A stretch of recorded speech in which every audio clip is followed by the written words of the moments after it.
Hi, Lori here. I just wanted to talk to you a little bit about the readings for week 2.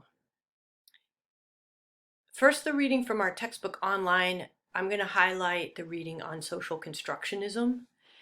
In this section, they talk about the way they call them categories are not natural or fixed.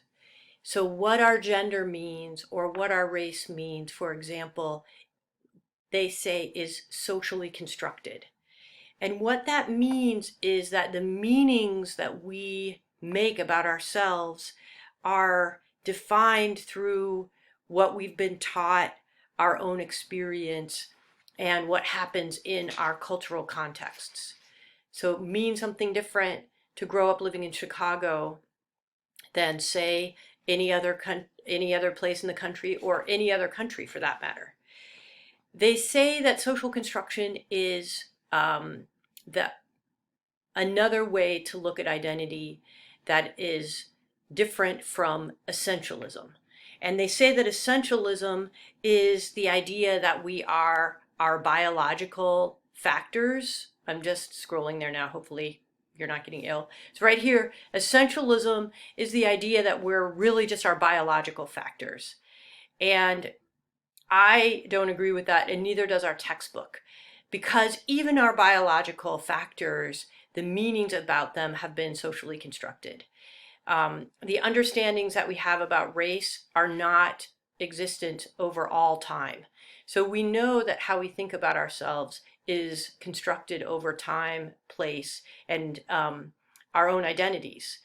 The other things that they highlight that I think are important is they talk about how difference is socially constructed by things that we're taught are natural, like our gender, are not actually natural. We've been taught how to think about them. And who shapes the most important ways that we think about ourselves is those people who have power or privilege. And they talk about this right in this section right here. So I think those are really important factors about social constructionism. And they end the section on social constructionism saying that existing inequalities are neither inevitable nor immutable. And what they mean by that is the ways in which we understand ourselves and each other are not unchangeable. We can change them. For example, right now during the uprising, there's a big push to defund the police and change how the police treat specifically Black people. This is a possibility. I truly believe in our lifetimes we might be able to organize for this change. Okay, the reason why I think this is because partially what is talked about in Audre Lorde's chapter that we also read for today. And I'm going to just click over to it now. This is the section on the second page right here that I've highlighted that I believe is one of the things that can help us change our current contexts. She also believes in social constructionism, and she says here in this section that I've circled, certainly there are very real differences between us of race, age, and sex, but it is not the differences between us that are separating us. It is rather our refusal to recognize those differences and to examine the distortions which result from our misnaming them and their effects upon human behavior and expectation. It is the way we've been taught to think about difference, to fear difference, to not see it as a resource that makes us take difference as a problem, as opposed to difference as something that's generative and enlivening.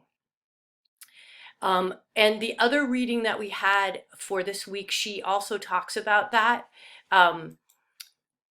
Her Los Intersticios by Evelyn Al-Sutlani, she talks about how her name and the meaning of her identity switches depending on what kinds of context she's in.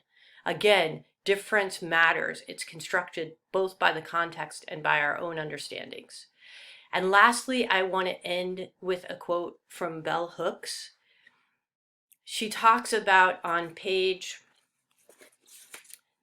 13 that love is an action. It's not really a feeling. We choose our actions around love, and that our actions have consequences. So she says, love is as love does. And I think that's a really important quote to think about. How can we build more love into our lives and our relationships, into understanding difference, into thinking about change and revolution and freedom? All right, good luck, y'all. I look forward to your questions and comments.